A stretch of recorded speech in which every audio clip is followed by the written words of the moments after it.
Matt Santagapita from the Santa Sells Houses team, and today we've got Craig from the City of London, and we're going to talk about the homeless situation in London, and I guess actually across the province, across the country. Yep. So, Craig, let's just start. What's your title at the city? Hi, Matt. Thanks. Yeah, so it's Craig Cooper. I'm the manager of homeless prevention at the city. Okay, and so the reason I wanted to bring you on is I think it was now 2 weeks ago, the City of London did a 1 week and I'm going to get it all wrong, but like a homeless blitz is what I'm going to call it, where you're trying to figure out, I guess, what to me it seemed like what are the real issues? What do people need? Yeah, so it was our Housing Stability Week, we called it. We're trying to not call it a blitz because it is something we're dealing with, I would say, every day, every week, every month of the year.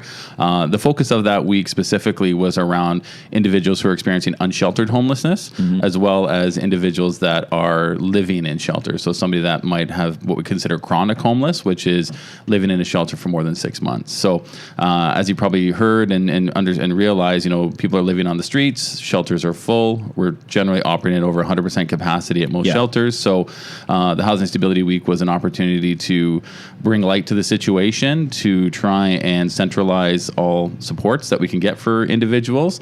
We had agencies, or Ontario Works were there, Ontario Disability. We had an ID clinic.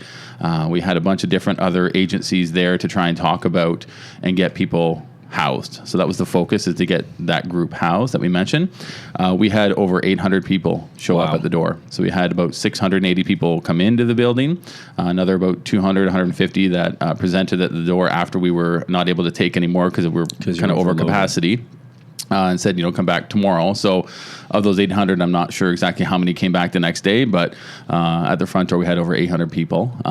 We were able to complete 343 or so housing assessments for those people that came through the door that were looking for housing. So that was really important. What the housing assessment does is it gives us a sense of what is somebody's support needs if they're going to get housing, right? So do they just need an economic assistance, or they need full intensive supportive housing? And so understanding people's needs right from the get-go was very important for us, because then it allows us to match and link to any available housing that we did have. So housing obviously is a huge challenge here in the city. There's not a lot of rental opportunities.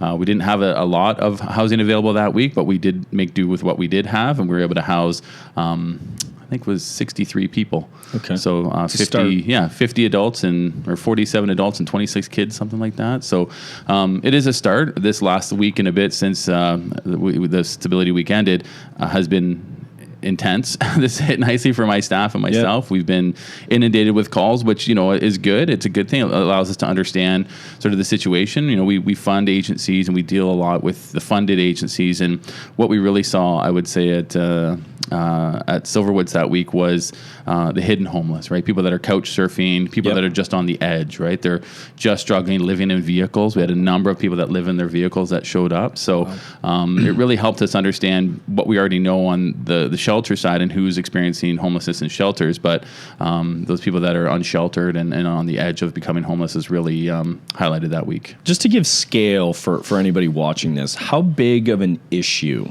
is homelessness? And maybe you don't really know, but roughly, how many people are in London who are homeless? Do you any idea? Yeah, so there's varying stages of homeless, right? So we don't know our hidden homeless number. We know we have 320 funded shelter beds. So every night they're 100% capacity. There's 322 people in beds. We have a couple, or one right now, safe space. So there's 10 beds there that people can kind of come in and out throughout the night. They're full every night as well. We have about 197 individuals that we know that are unsheltered homeless through our coordinated informed response. That number is changing every now and then. Sometimes it goes up, sometimes it goes down. Really depends on the individual situation and whether or not we can get them housed or they resolve their homelessness on their own. There's a number, about 86 or so violence against women's shelter beds through Inova and Jawanong, which is the Indigenous family shelter. So at any given time, we're looking at probably 600 to 800 people that are experiencing homelessness or right on the verge of couch surfing, have nowhere really to go if a friend says you can't sleep on my couch tonight.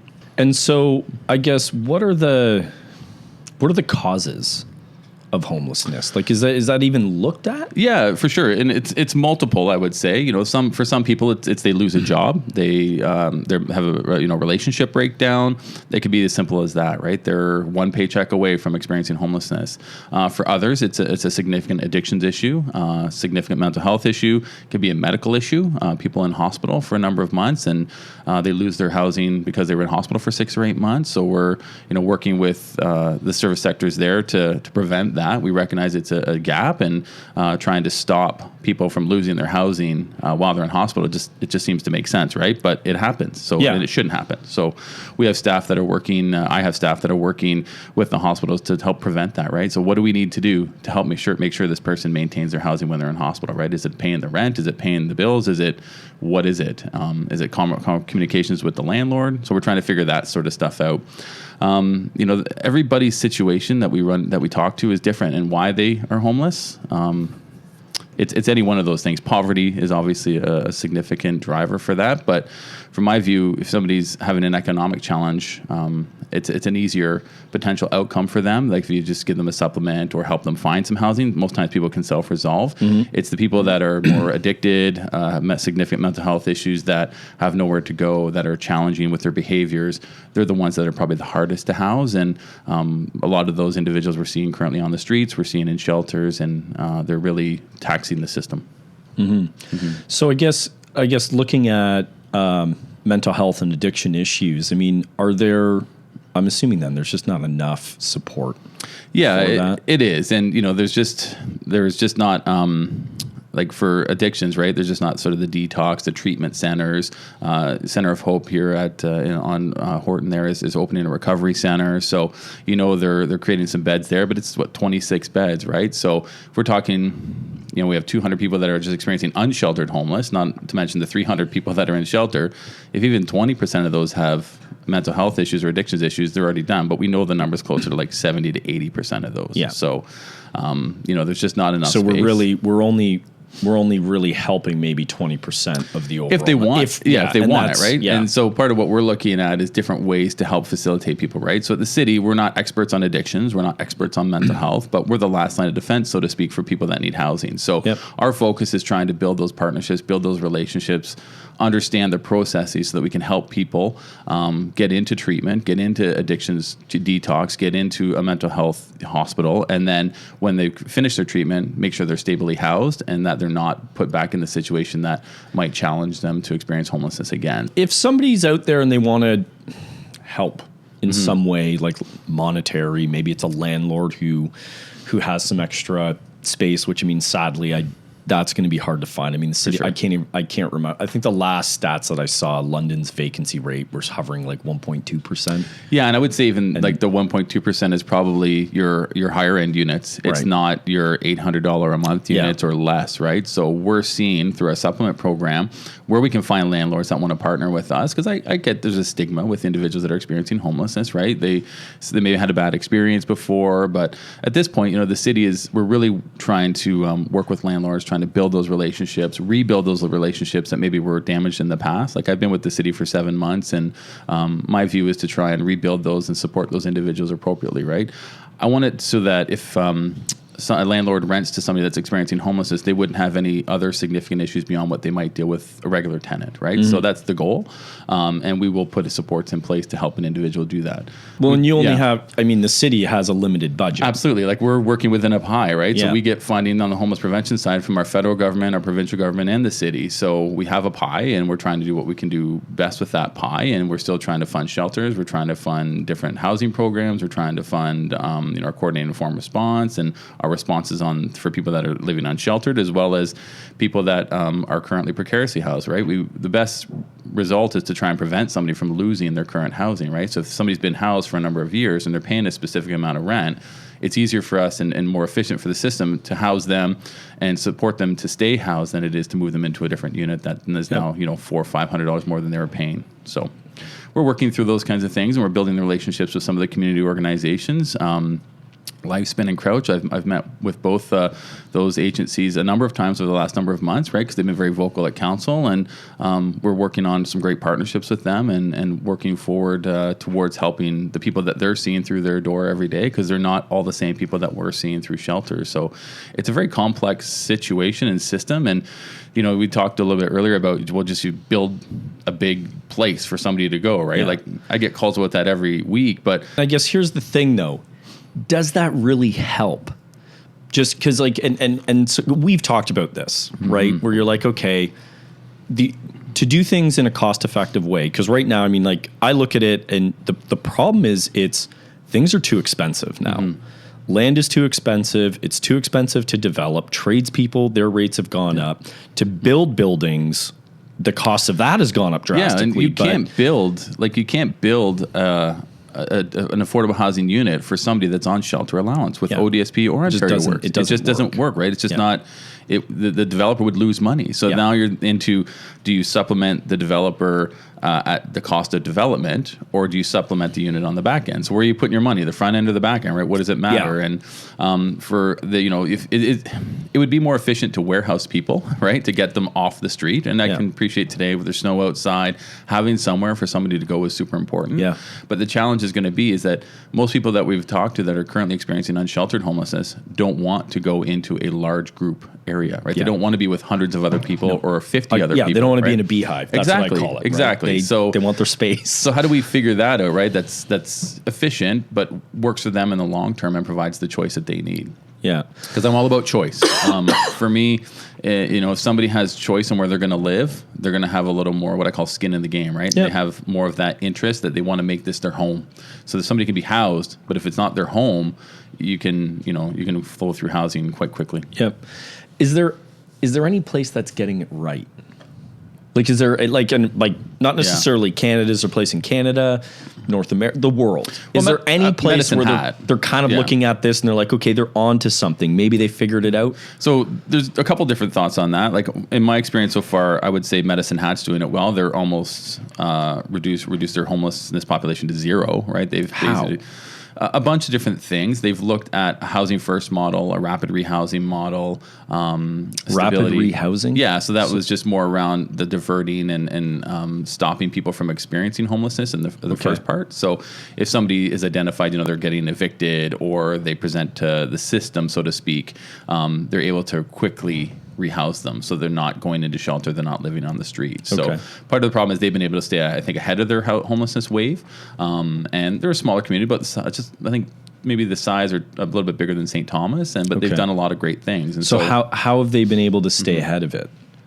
Part of it is around programming, right? Yeah. So making sure that they're identifying the people that do present to the system. They're getting the right support to that person in the moment, really, and that's really what it comes down to. Is they've been able to house everybody. They're not spending a significant portion of their funding on shelters. They do have a shelter, but it's not 100, 200, 300 beds. It's like a 20, 15 person, 20 person shelter, and they're it's what a shelter is supposed to be, the absolute last resort versus your first touch to the system. So here in the city, we're working on transforming that. What do shelters look like? What does their role? And it's more than just shelter, right? It needs to be that option of last resort. But when people do go there, we need to figure out a way how to rapidly rehouse them out of shelter, because we don't want people living in shelter. Yeah, I mean, Yeah. So it's trying to find what that is. And like I say, the volume right now, if you're talking about anywhere from 800 plus people any given day that is experiencing homelessness, it's hard to get ahead of that again now. But really, how many people in London do you think are in need in this? Like you say, 800. Yeah. Is it really probably? Yeah, it's thousands. thousands. It's not like we're at it's like 2, 3, 4, like 5,000. Oh, it's probably even more than that. I think I saw a billboard a couple years ago about the number of people that were experiencing poverty in London. Right, it was something like, I don't think it was a third or a quarter of the people living in London are right in and around or below the poverty line, right? The provincial definition of what you need to live, right? So what is that? What's the provincial definition? I don't know all that off the top of my head, to be honest with you. But, if you're on social assistance, Ontario Works, ODSP, you're generally living below the poverty line, old age pension with no other supplement. Yeah. You're probably living at or below the poverty line, right? I saw an article last week in the paper where in London, in order to be able to live, they said you needed a job working full-time, $16.50 an hour, just to make be able to afford an apartment that is above what the rent is currently in London at like $1,100-$1,200 a month. So, and then you have to factor in all your other living expenses, right? So it's a very complex situation, and everybody is in this situation in different ways. And so that's part of our system, is we don't want to be a rigid system, say, well, you have to conform to this. We're trying to be responsive. We're trying to be nimble. It's a little bit tough when you're a municipal government, even, right? When you've got your pots of funding and stuff. So we are looking at being able to respond in the moment, but then also make sure that we're planning down the road to make access to the system a little bit easier, or a little bit more responsive to what people actually need. Instead of just saying, we'll just go to shelter. It's like, oh, okay, well, you need a supplement to stay in your current situation. Well, let's talk about that and see what actually works, versus having people to go experience homelessness before they get help. I feel like it's a tough problem.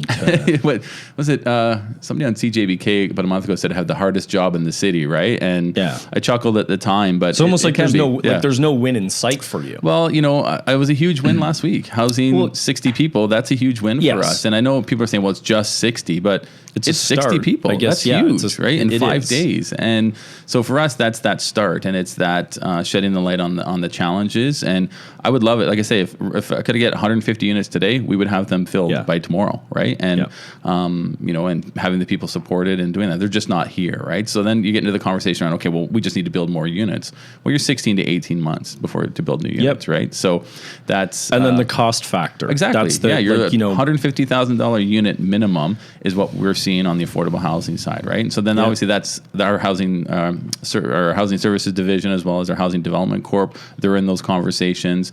Everybody says, well, just build more rent geared income, right? Well, I'm not a big proponent of that. I think it's more around helping people in the moment, right? If they need a rent geared income unit, great. But if they could work with a supplement or some other choice of housing, let's look at that first. To me, it's like the RGI unit is that end of the last resort option versus your first resort. And that's, I think, why our numbers are so high on the social housing side, because people are recognizing, okay, in 10 years, I'm going to be retired. I'm only going to have this income. I'm not going to be able to afford where I'm at now. I should get on that list. Whereas if we could just say, in 10 years or 5 years, well, let's just get you a supplement, right? $200 a month help you, $300 a month help you. Well, that helps you now. Then let's get you on there and have that conversation to help you, right? And so, there's lots of needs for everybody, and everybody, like I say, it has their situation differently, right? So you're looking at a 5,000 person list on social housing wait list.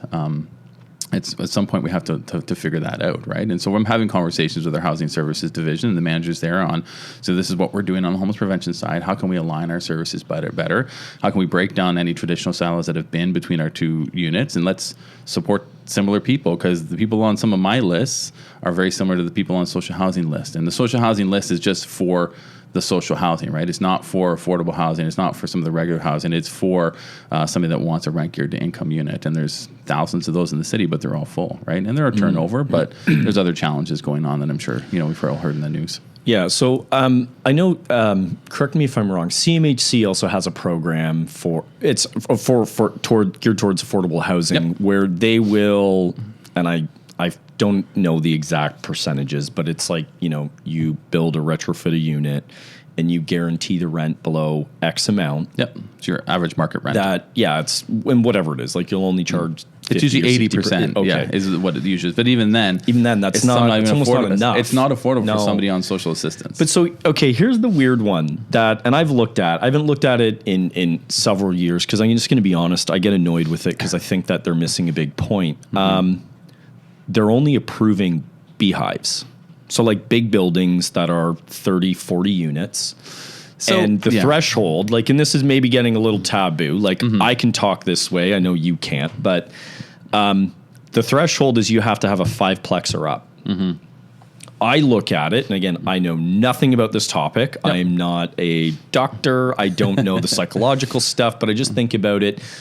When you take, it's segregation is like, to kind of put a word on it, and it doesn't sound too nice, but why wouldn't they be looking at it saying no, why can't we do duplexes, triplexes, fourplexes, where it's not, give people more space, where it's not as why does it seem like it is this really big, no, let's just Is it the speed of we just want to solve the problem as fast as we can, so get a lot of units? I think it's economy of scale, part of it. Yeah. So part of it is around, with 1 and 2 bedroom or 3 bedroom units, you don't get the value, I think, for some of the money that is being spent. For right? sure. And so, but the other thing too is they're not beehiving people, right? They are considering applications for that. So when you look at something like what Indwell has done recently here in the city, right? It's 60 some unit building, all specialized housing.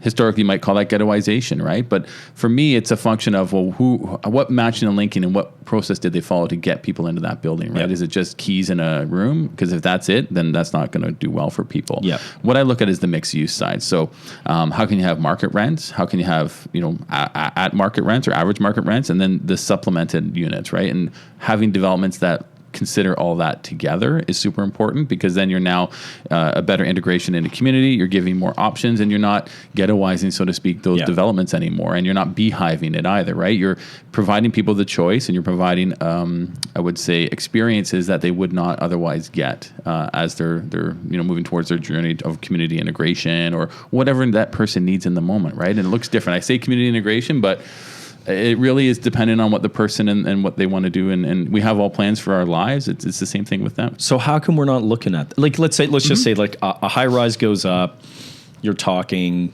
I don't know, what's the average high rise being built? Probably 28 to 32 floors. And, you're talking probably, I don't even know, 10 to maybe 14 units per floor. But so then why aren't they looking at it and saying, okay, so if you want to build a high rise, you have to have X percentage of those units that fall under, fair market rent. Yep. You're a landlord. Everybody's in it to make money. Just like, that's just a fact, right? Yeah, you're a performer for that building. You obviously have, room to do that. Yeah, and it's a percent. Let's say if there's 100 units, it's 10 units. Doesn't matter what it is. But I mean, you just start looking at it. It's like, okay, if everybody gets involved in helping solve the problem, it's a win across the board. I don't disagree with you on that. And I think that's a culture shift that has to still happen here at the city and within the city of London, not the city of London, the municipal government side. It's the entire city, right? Like the people, the regular people, the developers that are developing that. If you look at a lot of the developments in the last number of months, right, or last number of years, probably, a lot of them have been in the higher end of the luxury units, right? Everyone's chasing $1 million Exactly. build. They're all chasing that money coming out of the GTA, right? Yep. So I can appreciate that, and they should chase that. But then what's that doing is it's creating a vacuum on the other end, right? Is now that we don't have those units coming on.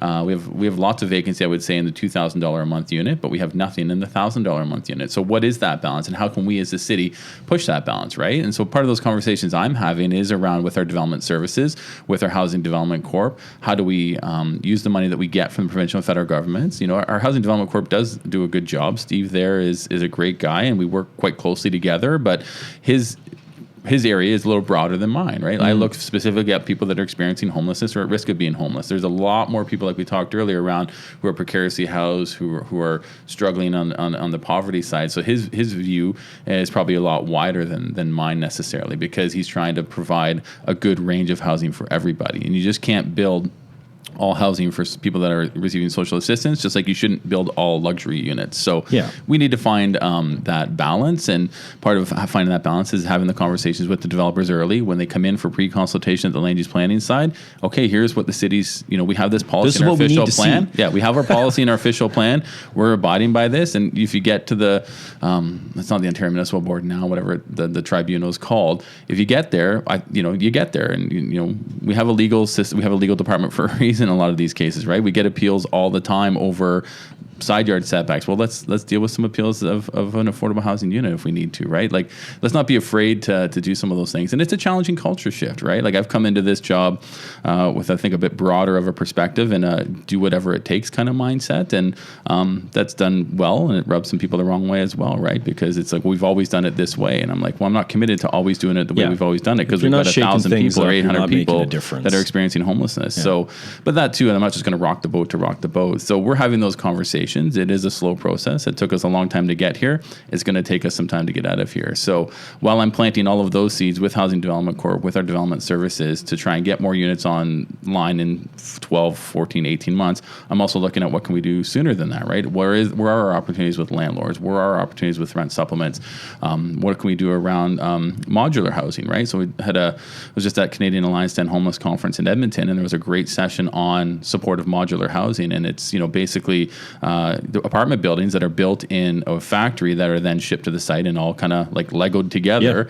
And, they can go up in 4 to 10 months. So, that's a shorter term option that we're going to be exploring. And people call me all the time about tiny houses, right? And what are options for tiny houses? And I'm meeting with counselors and developers and other partners around what does tiny housing look like for the City of London. And you hear about the great work that Calgary's doing around the veterans right now, and it opened yesterday, and there was I think 16 or 18 veterans housed yesterday alone, but that's a transitional housing. It's not permanent housing. Yep. So tiny housing here is not going to be permanent housing if we do end up going down that road, right? And what does it look like? And so part of the conversation is why we've done the week last week is to get an understanding of what does it look like? What does the support need for the people that are experiencing homelessness, and does this solution match that? And can we pay for it, and can we support it? Because if you build it, the bricks and mortar side, that's only half the cost, right? Because you now have to support those people to live, to transition, and to do better. So it's all part of our plan and our conversation. But like I say, it is such a complex issue, and everybody has an opinion on it, which I totally appreciate. And I like to sit down and talk and hear about everybody's ideas. But at the end of the day, my goal is to try and house people. We want to house people well, and we want to house people permanently. So that sometimes takes some time for some individuals, but other ones, they get it right off the first hop, and those are the great successes. So if somebody's watching this, where can somebody go to find more information about this topic? So I would say if any landlords call me at the city on our homeless prevention side. We are creating more of a centralized access point for the city. I'm in the midst of hiring a manager to take the lead. Right now we have a counter service through our housing services division. That's for social housing only. We've been seeing a lot of people present there. People can still go there. It's just, it's a bit clunky right now until we get sort of what the new situation looks like at the front counter, but we need people to come talk to us, right? So we know what people are experiencing in shelters. We obviously can know what people are seeing through our coordinated informed response on the ground program. But at the end of the day, if you're struggling with rent, or you get an eviction notice or things like that, and you don't know where to go, you should be able to contact the city. And so we're creating that door, so to speak, and both a physical store, a physical door, a virtual door, and we're just kind of finalizing what that looks like. But feel free to come to the city and give us a call, and we'll try and figure out any way to help them.